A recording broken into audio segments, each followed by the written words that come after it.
Good morning. Welcome to First Parish in Needham, a Unitarian Universalist congregation of humanists, theists, atheists, agnostics, and interfaith families. We are a proud LGBTQ welcoming congregation, climate justice seeking green sanctuary, level 2 sanctuary supporting congregation for immigration justice, and 8th principal congregation striving to dismantle racism and other oppressions and build a diverse, multicultural, beloved community. Whoever you are, whatever your background, and wherever you're participating from, you are welcome here. I am Catherine Calzada, and I have been attending First Parish since 2015 with my children Josephine, Theodore, and Vivian. I sing in the choir and have served on the parish committee, the RE committee, and the music committee. Our congregation is offering worship and programming in a hybrid, multi-platform format with in-person, hybrid, and online gatherings. You can learn more about all that's happening here by going to our website, uuneedham.org, or by following us on Facebook, Instagram, and YouTube. For all Zoom links and the most up-to-date information, please sign up for our weekly email newsletter by going to our website and clicking Get Involved Newsletter, or sending your request to office@uuneedham.org. I want to take a moment to plug 2 festive opportunities coming up to celebrate the holiday season. The first is our annual Carol Sing, which is happening today from 4 o'clock to 5 o'clock in Parish Hall.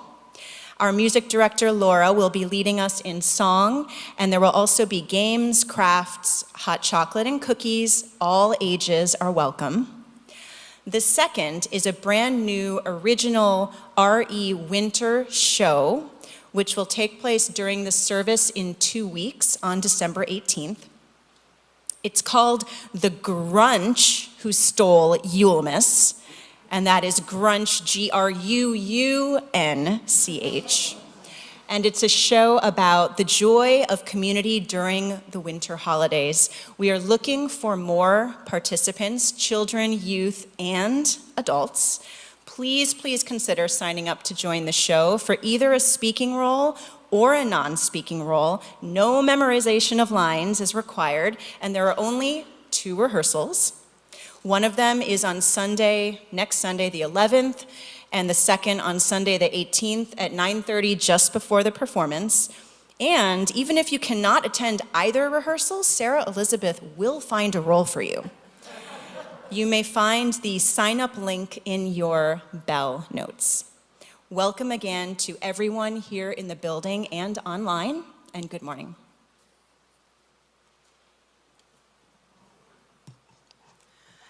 As we light our chalices, symbol of the Unitarian Universalist faith, and light the first and second purple candles of our Advent wreath representing hope and peace, we read words adapted from Mexican-American UU chaplain and spiritual director, Reverend Tanya Yadira Marquez.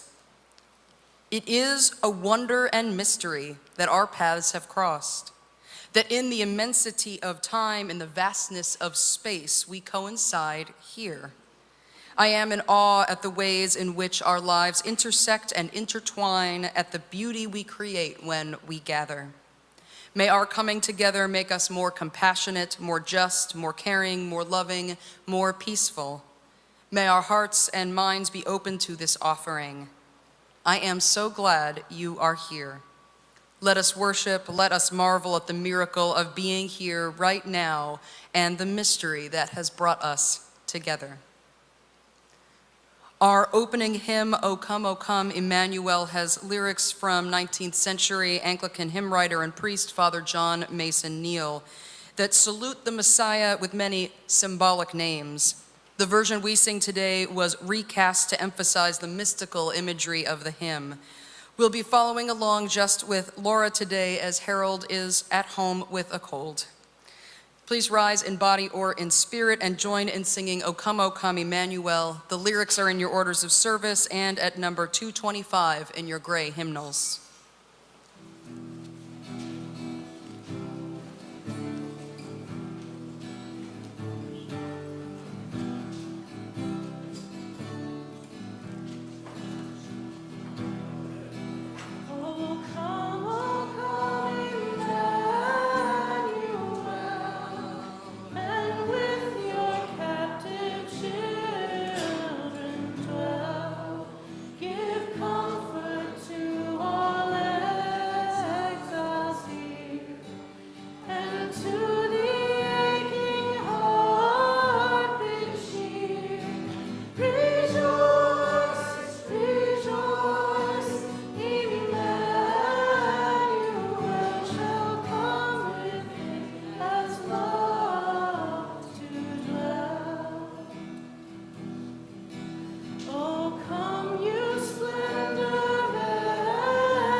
In the Unitarian Universalist tradition, the covenant is a set of promises the membership of a congregation strives to honor with one another and out in the world. Though we cannot all gather together in person during this time, we strive to live these promises every day. Please say along with me the words of our parish covenant as in your orders of service. We gather as a loving community to encourage and comfort one another. We gather as a diverse community to support each other in our search for spiritual truth. We gather as a service community to live our beliefs through action and care for our world.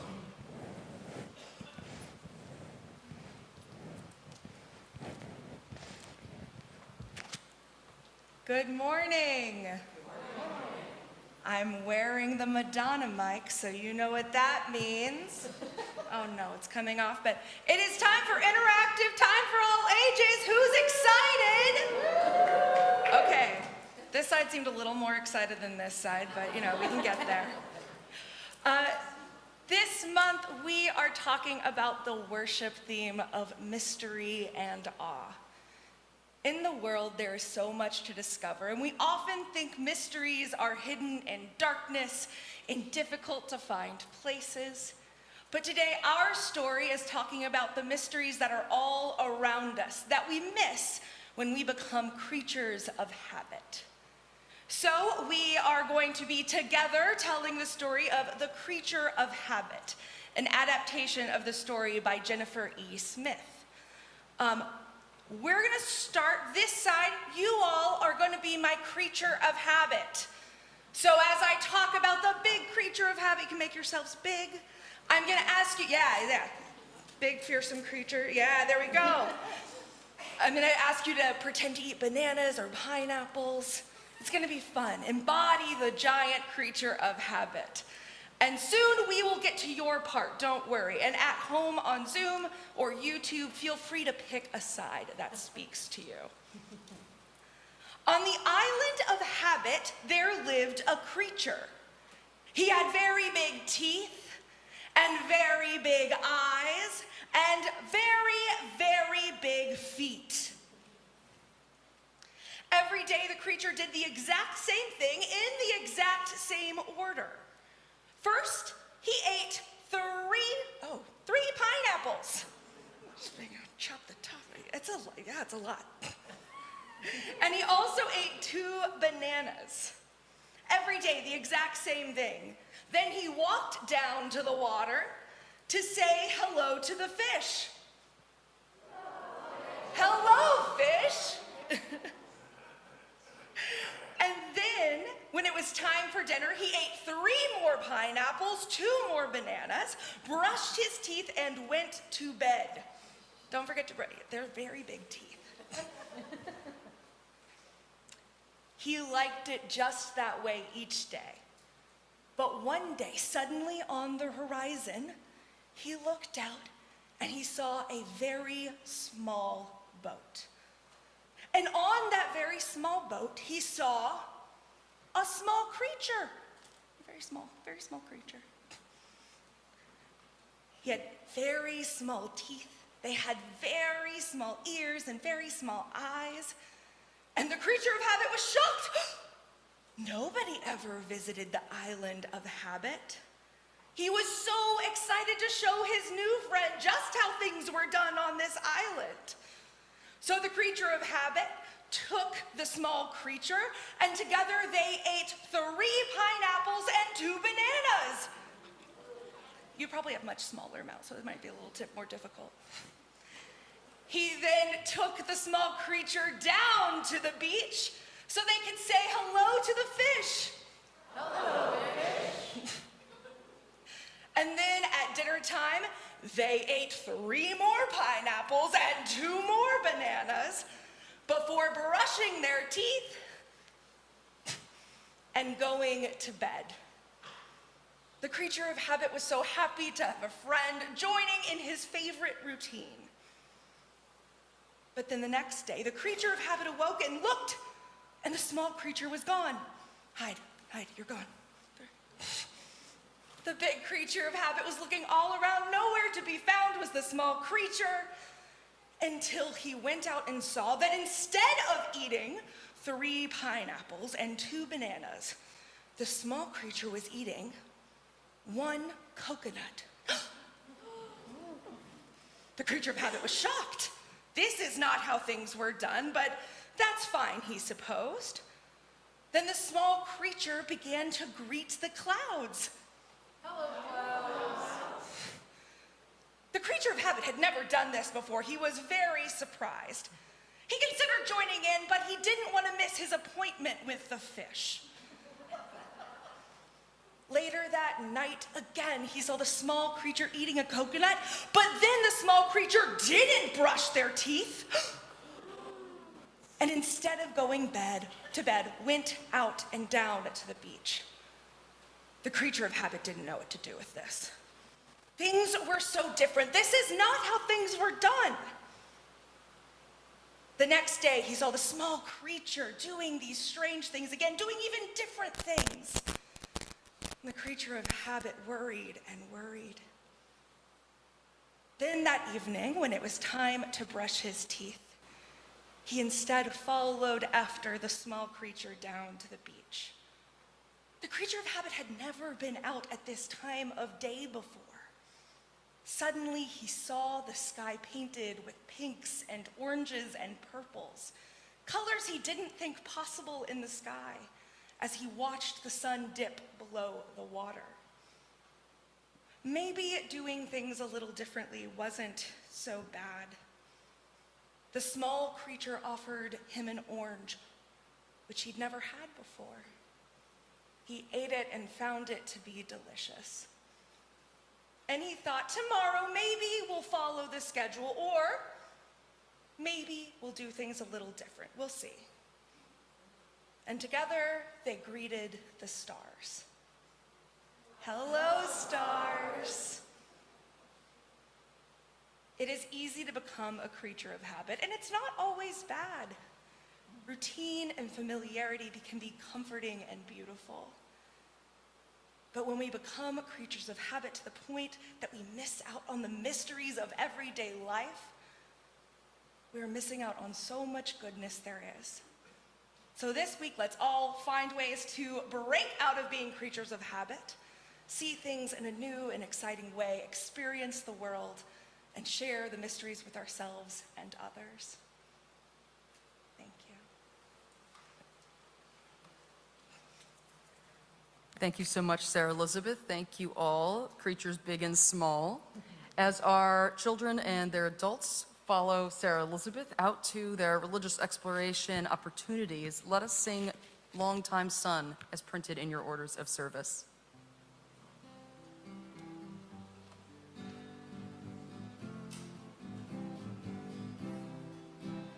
May the long-time sun shine upon you.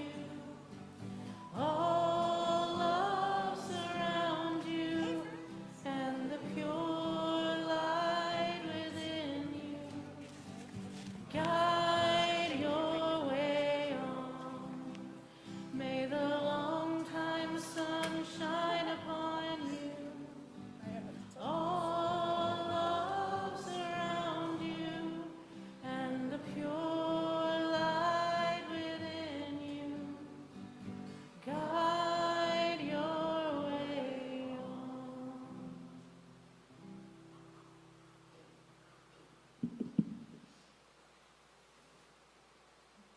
Now is the time in our service where we share the joys and concerns that are very close to our hearts and our lives. If you can't be here in the sanctuary, but would like a candle lit, you can pre-submit your candles to me at internminister@uuneedham.org. And please get them to me by midnight on the Thursday before the service so that we can share your candle in the service at the start of this ritual. If you're in the parish hall and have a joy or concern, you are welcome to quietly offer a stone at the altar and write your concern on a slip of paper. The pastoral care team and the ministers will see these at a later time and with your permission. If you would like, I apologize. I would like to remind you that our services are live streamed on YouTube so that any joys and sorrows shared here, we can't guarantee that they're kept within our community. But you are always welcome to reach out to Reverend Katie, to myself, or to our pastoral care associate for the week, which is Lynn Jukowski. So we had no pre-submitted candles today. If you would like to come forward now to share a joy or concern, I would like to remind you to speak directly into the microphone so everyone can hear.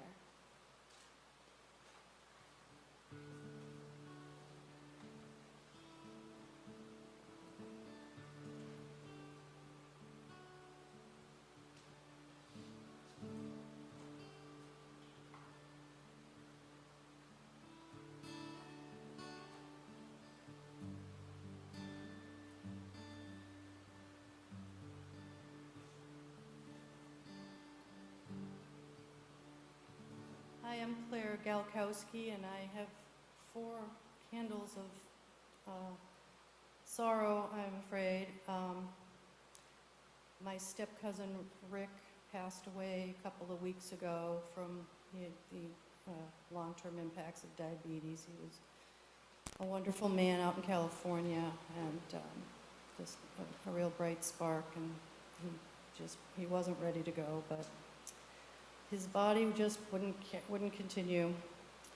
My friend Virginia also passed last week. She was in her 80s and was well prepared. I would have called her Grace if I was able to name her. She was a lovely lady. And my friend's husband, Tom, has been given months, not years. He's got advanced cancer as well, and I just visited with my friend Ellie Donovan down in Abington, and she's also in late stage cancer. So it's been a very rough several months for all of us, I think, and I hope we can remember them and enjoy the holidays for all of them while we can.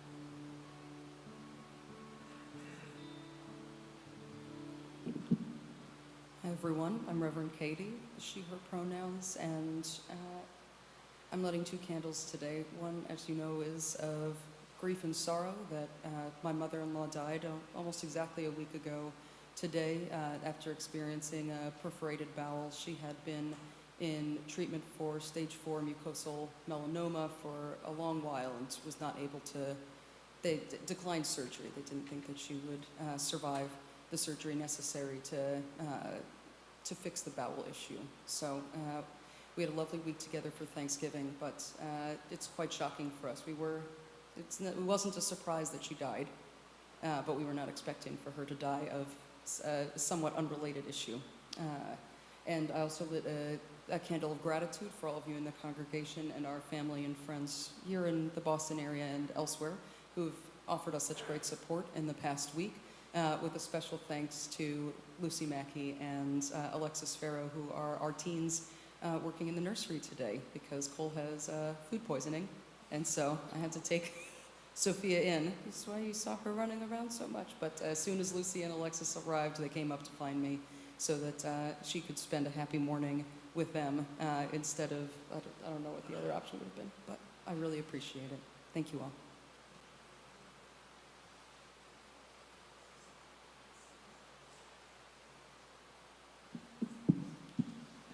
For these joys and concerns, and for those that lie unspoken on our hearts, we light a final candle.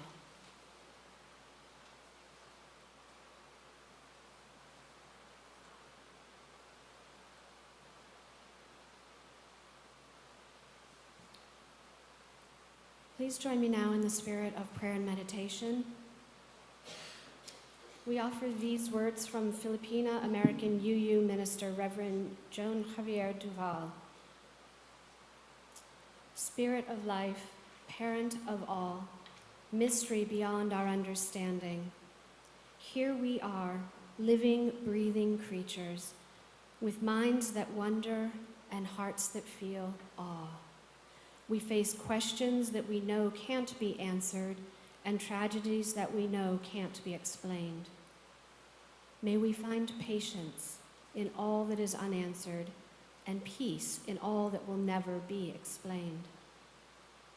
Here we are, living, breathing creatures with open minds and tender hearts.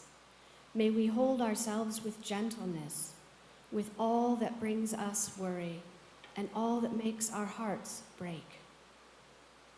May the living, breathing creatures that we are feel the breath of life moving in us and through all things, bringing us into greater union with the mysterious universe of which we are a part. Will be held in several moments of silence.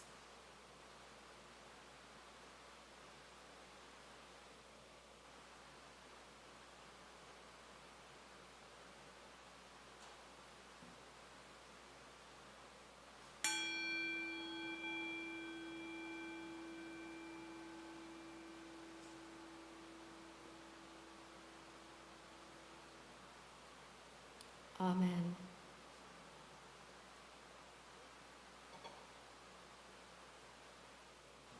Please remain seated and join us in singing our meditation response.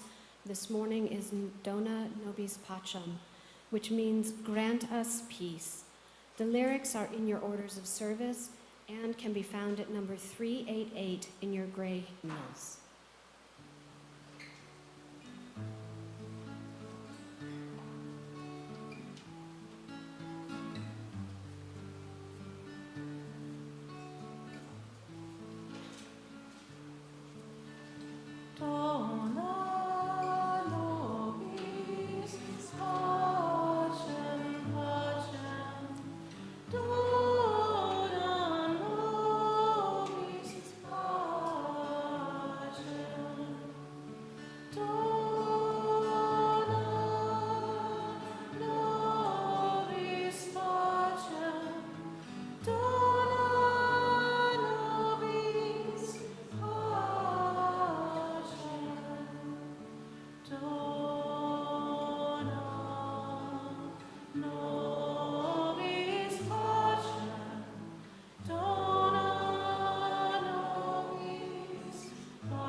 This congregation has been supported by the volunteered time and treasure of its members and friends since its founding in 1711. This is the time in our service when we, the modern stewards of the church, offer what we can to build and sustain the congregation and the world we envision. This month, our collections are being split 50-50 with the Pathways Family Shelter. For many years, Pathways Family Shelter, based out of Framingham, has provided communal living space with 14 private family rooms to help local families with children get through difficult times. First Parish is a longtime supporter of Pathways Family Shelter through our offering collection and our Mitten Tree Holiday Gifts Program, which this year is being run by Sarah Elizabeth and our amazing senior youth, after our member Amy Gilmore stewarded that program for many, many years.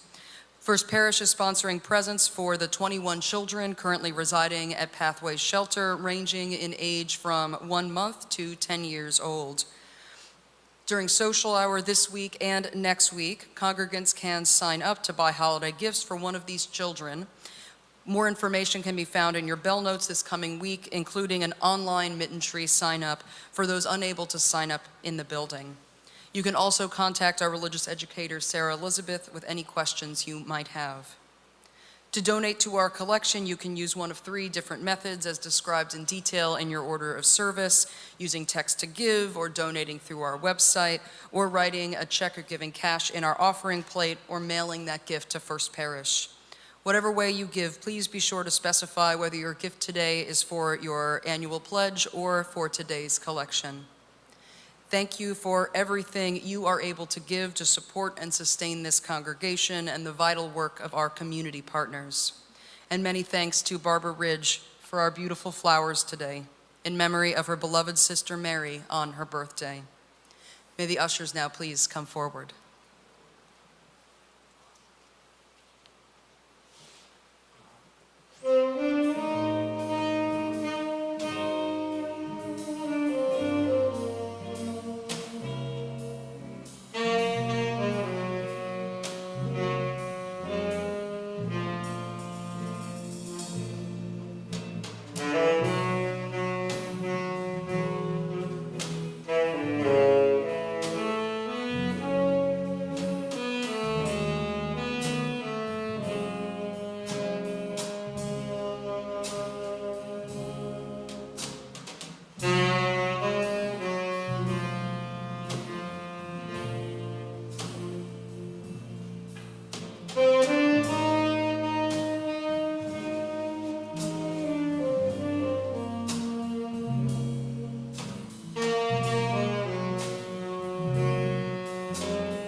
Every image is a new discovery, and each will give humanity a view of the universe that we've never seen before.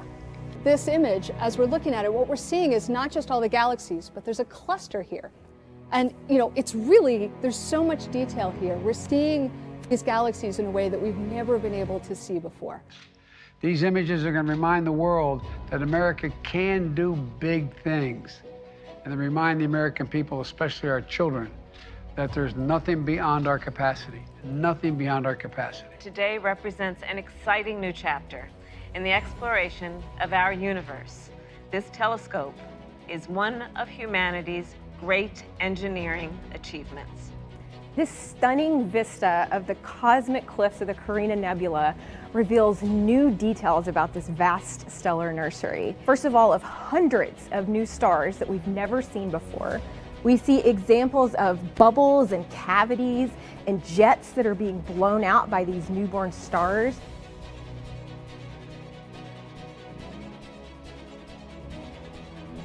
See lots of individual stars in there actually resolved as point sources, which is remarkable. And then as we pan across, we actually see the galaxies in the merging galaxies. We now see gas and dust, which is being heated up in the collision between those galaxies.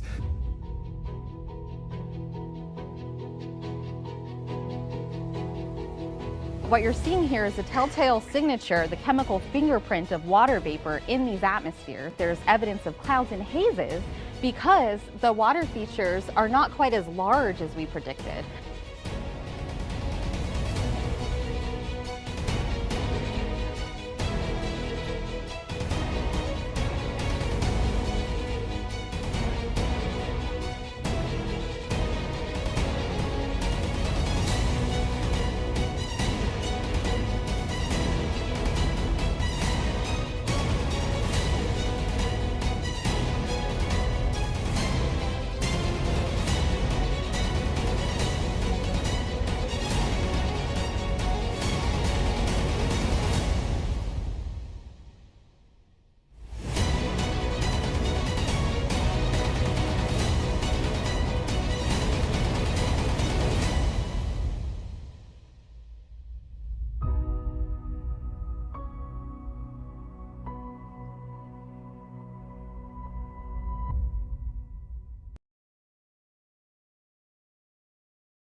That was amazing, I'm just gonna say.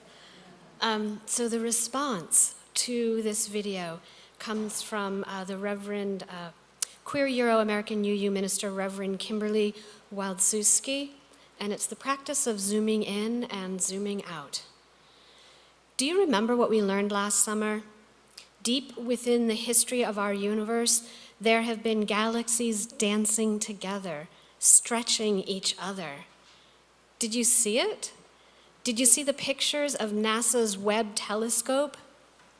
We now know, no wait, we can now see 5 galaxies. And let's stop there. Our galaxy is a huge collection of gases, dust, billions of stars, and each of those stars' solar systems held together by gravity. I can't actually conceptualize that, but what I've learned is that 4 of those galaxies interact. They are pulling on one another. They are influencing each other. They are forming baby stars. Yes, baby stars. Behind the curtain of dust and gas in what are called cosmic cliffs. When I've been picturing cliffs lately, I've only seen us falling down and falling off. Remember that early computer game, the one where the lemmings fall thoughtlessly into the abyss, a straight shot down to their demise? Following their leader, who's following their leader, and so on, all because the controller couldn't redirect them? Cosmic cliffs create something new. Whole universes, whole solar systems, possibility. What if we decided this image, these images, came at just the right time, when the world, our tiny, teeny, gorgeous, ornate, inimitable world feels so incredibly despairing? What if we learned to look differently at it, at us? If we began to wonder about what we didn't know, couldn't see, couldn't even conceptualize really, but took up the practice of zooming in and zooming out. We'd have to stop following the followers. We'd have to start with curiosity. We'd have to begin with the truth that we are but a speck. Yes, important, beloved, worthy of life and love and health and safety, but still a grain of sand in 1,000 stunning deserts. I think we'd find within this possibility I think we'd learn to breathe, to let go, to give thanks, to bow in awe. Today we come to this space with whole worlds, whole solar systems of joy and sorrow, dancing and stretching inside our very own bodies. Hate has influenced how we love. Hope accompanies our depressions. Life combats the enclosures, the closets, the confines that seem to be building up around us everywhere. Whole solar systems within us. If it's too much to accept our speckness today, if it feels like one more overwhelming new thing, zoom in to see our own universe and discover there what you could not see before. Zoom out and allow yourself to see the enormity of the system, the village, the interdependence of which you are a part. Be held in the possibility that is still before us, still stretching and forming us, still inviting us to dance. Breathe, let go, give thanks. Let the spirit of life interrupt the path we have been following to despair. This ends our reflection.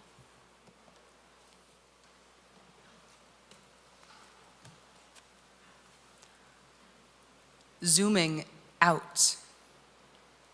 The James Webb Space Telescope was first dreamed of in the 1980s, and development began formally in 1998, though the Ariane 5 rocket that launched the Webb telescope into space didn't blast off until Christmas Day, 2021. Over those 2 decades of work, over 250 government agencies, companies, and universities representing several thousand scientists and engineers were involved with the Webb, and the project cost just under $10 billion to complete. The Webb telescope reached a special orbital point nestled in the gravitational forces of the Earth and Sun in late January 2022. It opened its honeycomb-like observational mirrors in mid-February and had its first incredible images of planets, nebulas, and galaxies upwards of 13 billion light years away from our solar system, publicly released in July. Like Reverend Wildzowski said, I can barely conceptualize any of this. Thousands of researchers, hundreds of institutions, billions of dollars, a 6-ton telescope capturing the light of stars we humans had never observed before. I imagine most of you know that I am fascinated by space and science fiction. To look upon these new images from the Webb telescope and to know they are helping scientists around the world understand our universe more deeply reminds me of a reading in our gray hymnal from 20th century Euro-American UU minister Reverend Jacob Trapp. To worship is to stop in awe under a heaven of stars before a flower, a leaf in sunlight, or a grain of sand. To worship is to be silent, receptive, before a tree astir with the wind or the passing shadow of a cloud. To worship is to sing with the singing beauty of the earth. It is to listen through a storm to the still small voice within. Worship is a loneliness seeking communion. It is a thirsty land crying out for rain. Worship is the mystery within us, reaching out to the mystery beyond. We Unitarian Universalists do not collectively worship something or someone, but we do pay attention to the mystery within and beyond us, with experiences of awe leading us to humility, to curiosity, to knowledge, and back again. Euro-American professor and social worker Dr. Brené Brown wrote in her newest book, The Atlas of the Heart, that in the midst of these moments of awe and wonder, we can feel overwhelmed by the vastness of something that is incomprehensible. It almost feels like what we're witnessing is something that can't be true, like we're seeing something that doesn't fit with how we move through and understand our everyday lives. Researchers have found that awe leads people to cooperate, share resources, and sacrifice for others, and causes them to fully appreciate the value of others and see themselves more accurately, evoking humility.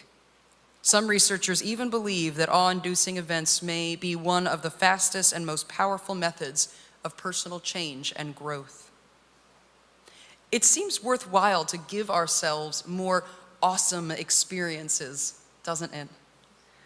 Dr. Brown goes on to describe how awe doesn't just arrive when we see the northern lights or the images from the James Webb telescope of the Carina Nebula, though awe gives us a sense that we're seeing something that doesn't fit with our everyday lives. In fact, our everyday lives abound with opportunities for awe. There are at least two ways we can remind ourselves of mystery in the ordinary. The first is that we as a species are learning more about our own reality at a pace unprecedented in human history.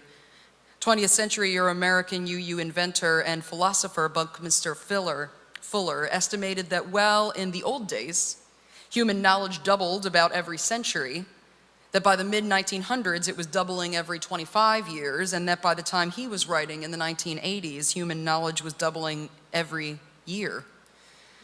This both means that our knowledge and understanding collectively is expanding at a remarkable rate, and that it's impossible to keep up. And it means that we must practice shedding outdated learnings and assumptions more quickly than ever before, too. Singaporean economics professor Dr. Tan Eng Chai wrote, "Teach a person to fish and you may feed them for 3.5 years may sound less inspiring than teach a person to fish and you feed them for a lifetime. But the former more accurately reflects the current realities. Breaking news travels at warp speed, accelerated by social media and instant messaging. In a matter of minutes, news can reach the four corners of the world. Such interconnectedness highlights the leaps made in information technology over the years, while underscoring a persistent and inexorable phenomenon, the reduction of the half-life of knowledge. The half-life of knowledge refers to the amount of time elapsed before half the knowledge in a particular field is superseded or becomes obsolete. Given the speed with which knowledge develops and is shared, it is perhaps not surprising that this value is ever decreasing in many fields. In our dominant culture that prizes competence, efficiency, and success, it can feel like a loss or a hit to our self-esteem to not know everything, even though we definitely don't. And without a practice of recognizing mystery and seeking awe, we may fall into overconfidence in our limited knowledge, like the Dunning-Kruger effect of a non-expert assuming a much higher level of understanding than they have, or the illusion of explanatory depth of assuming we know much more about an ordinary subject, like why the sky is blue, than we actually do know. We can't know what we don't know, but we can safely assume that it's a lot. I remember when I sat before our national denomination's ministerial fellowship committee, our credentialing body for ministers, one of the questions they asked me was about a particular practice in Islam. And I remember looking at the questioner and saying, "You have my collegiate transcripts, and you know as well as I do that I have never studied Islam academically." Of course, I still knew the answer to the question they were asking. But they weren't asking to see if I knew as much as Wikipedia does about the world religions.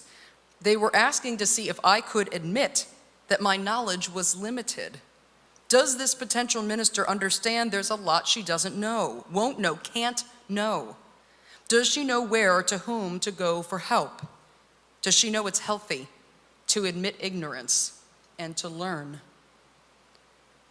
In addition to being open to the cascade of new understanding in our modern world,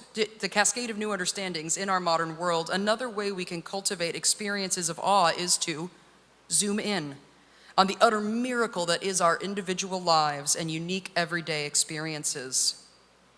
English author and psychology researcher Dr. Steve Taylor wrote about it in this way: "Don't let the world become familiar. Don't forget the sheer strangeness of being alive. Don't forget the sheer strangeness of being here on the surface of this spinning globe, rising its From its soft, dark soil immersed in atmospheric gases, breathing in to nourish our blood with oxygen from the blue-tinted sky above, full of foaming crystal masses that fade into black and open up to the vast, empty fullness of the universe that turns to face a burning golden ball again that caresses us with heat and light. Don't forget the sheer strangeness of being in this body that breathes and blinks and heals and grows, a miracle of precision and complexity, a city of ceaseless traffic and industry where 1 million microscopic processes intertwine and millions of tiny organisms labor for the greater good of you, just to keep you conscious and alive. Don't forget the strangeness of this world of form, the pulsing heart of matter, shimmering waves of light, endless expressions from the same rich source, endless variations of an elemental theme, different frequencies of the same essential sound, this roaring, teeming swell of life, the brightness and shining nakedness of now, the awe-inspiring isness of the nameless real. When is the last time you've considered such small things as these?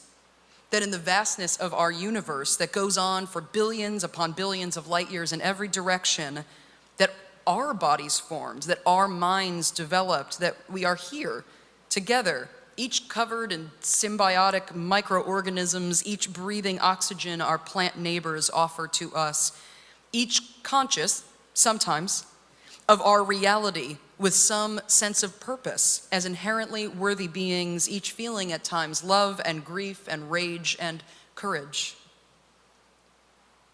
To experience awe in the small miracles of our lives, we must actually pay attention to what's and who's around us in the present moment, which is so hard when we are bombarded through our dominant culture with phone alerts and consumerist pressures and senses-numbing media and consumables.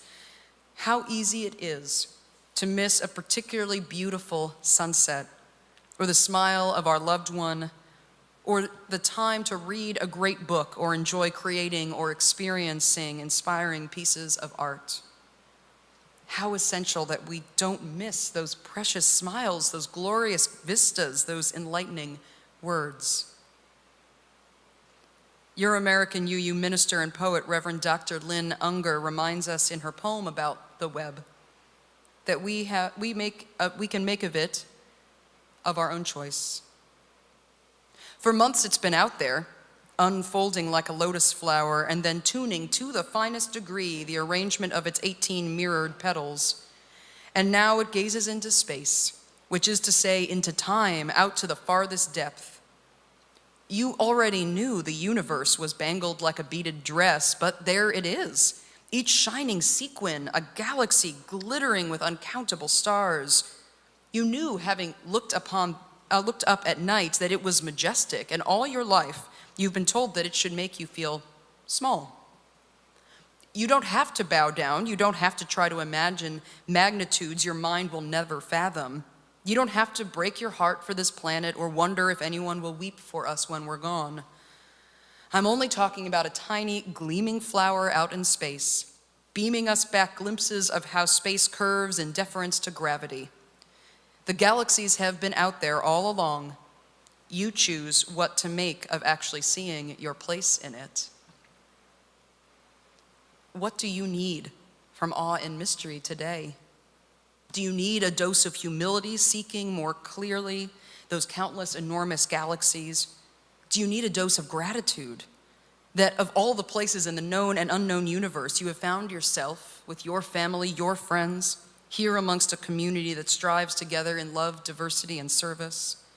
Do you need a dose of courage to protect this beautiful home that is the only one for light years and light years that sustains carbon-based life? Do you need a dose of wonder as we learn more about where and how the stars are born? You can choose what to make of seeing your place in it all. But I encourage you, be here now and take in this incredible mystery, the awesome wonder of it all. Blessed be, and amen.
This song requires a little call and response. The song is called Wondering Where the Lions Are. So as part of it, I sing Wondering Where the Lions Are, and then you're supposed to respond the same thing. So it'll be, I'm wondering where the lions are. Okay, I'm wondering where the lions are. All right, so you'll see it comes up, and I've got Catherine stashed out there somewhere to sort of help you with it. So, there she is, okay.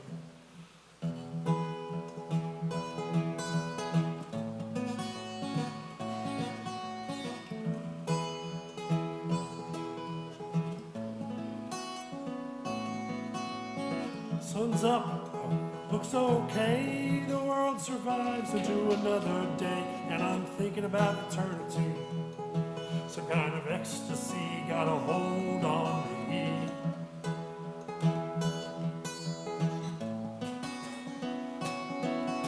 I had another dream about lions at the door. They weren't half as frightening as they were before, and I'm thinking about eternity.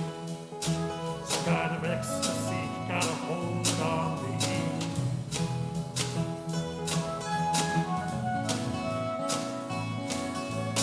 Walls, windows, trees, waves coming through. You being me and I'll be you, together in eternity. Some kind of ecstasy got a hold on me.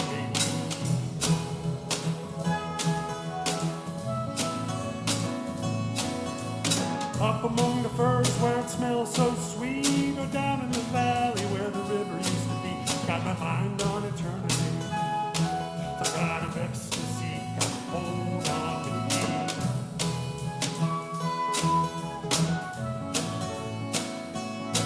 And I'm wondering where the lions are. And I'm wondering where the lions are. And I'm wondering where the lions are. And I'm wondering where the lions are. And I'm wondering where the lions are. And I'm wondering where the lions are. And I'm wondering where the lions are. Huge orange flying boat rises off the lake. 1,000-year-old petroglyphs doing a double take. I got my finger pointed at eternity. I'm sitting in the middle of this ecstasy.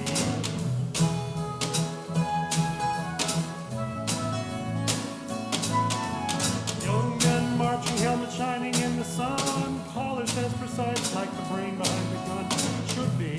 They got me thinking about eternity. Some kind of ecstasy got a hold on me.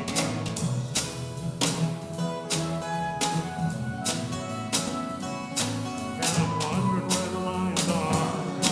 And I'm wondering where the lions are. And I'm wondering where the lions are. And I'm wondering where the lions are. And I'm wondering where the lions are. And I'm wondering where the lions are. And I'm wondering where the lions are. Raiders on the knot on the surface of the bay. One of these days we're gonna sail away. We're gonna sail into eternity. Some kind of ecstasy got a hold on me.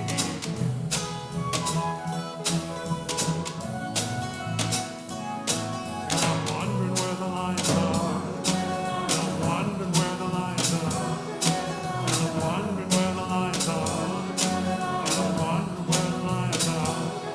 And I'm wondering where the lions are. And I'm wondering where the lions are.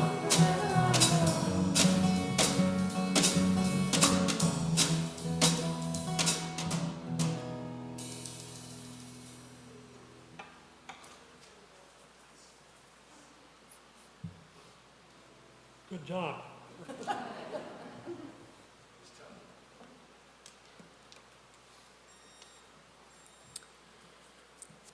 That was amazing. Thank you so much.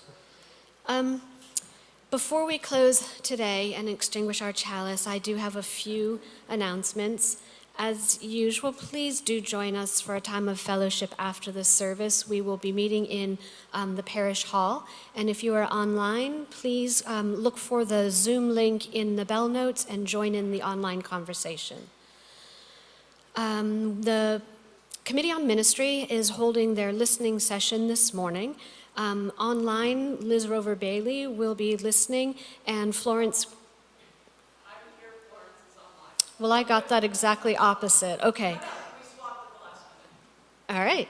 So Florence is going to be online listening, and Liz will be in Parish Hall. But stop by and give them your reflections, please. And this afternoon, as we've already heard, we're having our annual carol sing and sharing of cookies and fellowship time, so please do plan to join us. And we hope you've enjoyed the musical Advent calendar. If you haven't been enjoying it, check for the link in the bell notes. A new song gets placed every day into that calendar between now and Christmas. And as always, there are many ways to connect during the week. On Thursday mornings, there's the Writing Escapes group. Weekly Vespers are on Thursday afternoons. The Ministry Meditation group meets Thursday evenings. And on Friday mornings, there is Creative Escapes. So lots of ways to get involved. All of those are on bell notes. Did I forget something, Lynn?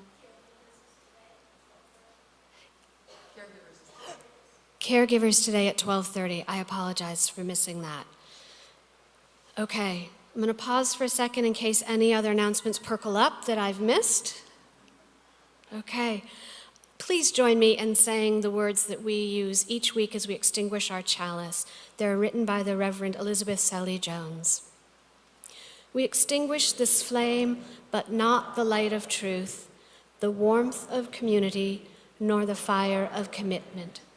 These we carry in our hearts until we are together again. Please rise in body or spirit and join in singing Blue Boat Home. This is a traditional hymn tune with modern lyrics by Euro-American singer-songwriter Peter Mayer. The lyrics are printed in your order of service, or they can be found at number 1064 in the Teal hymnals.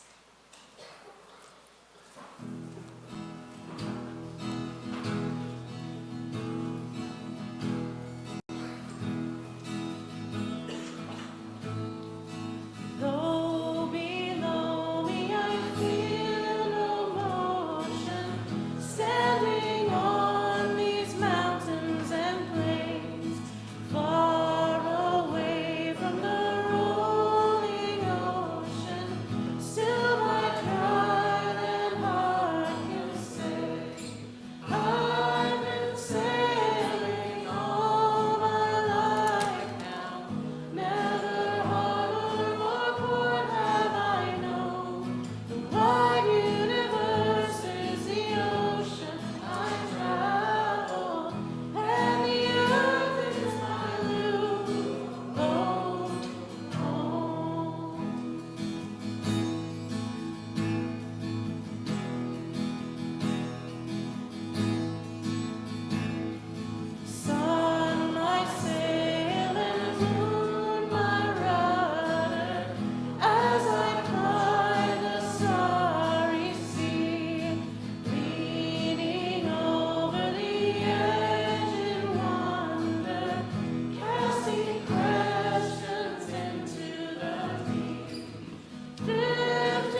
As we close our worship today, take these words from 20th century Euro-American UU minister and former UUA president, Reverend Eugene Pickett, with you as a benediction.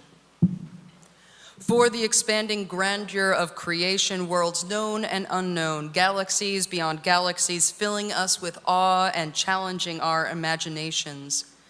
For this fragile planet Earth, its time and tides, its sunsets and seasons, for our human community, our common past and future hope, our oneness transcending all separation, our capacity to work for peace and justice in the midst of hostility and oppression, for human liberty and sacred rights, for opportunities to change and grow, to affirm and choose. We give thanks this day. We pray that we may live not by our fears, but by our hopes, not by our words, but by our deeds. Our service begins when our service ends. Blessed be, and amen.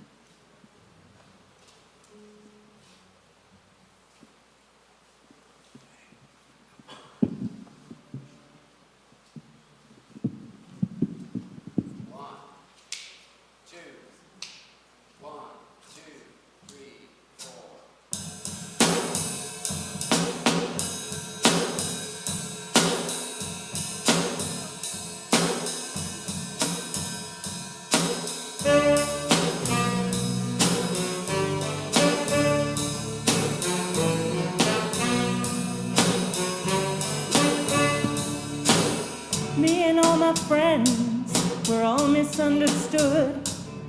They say we stand for nothing, there's no way we ever could. Now we see everything that's going wrong with the world and those who lead it, and we feel we just don't have the means to rise up and beat it. So we keep waiting, waiting on the world to change. We keep waiting, waiting on the world to change. It's hard to beat the system when you're standing at a distance. So we keep waiting, waiting on the world to change. Now if we had the power to bring our neighbors home from war, they would have never missed a Christmas, no more ribbons on their door. If you trust your intuition, what you get is what you got. 'Cause when they own the information, oh, they can bend it all they want. Keep waiting, waiting on the world to change. We keep waiting, waiting on the world to change. It's not that we don't care, 'cause we know that they're fighting there. We keep waiting, waiting on the world to change.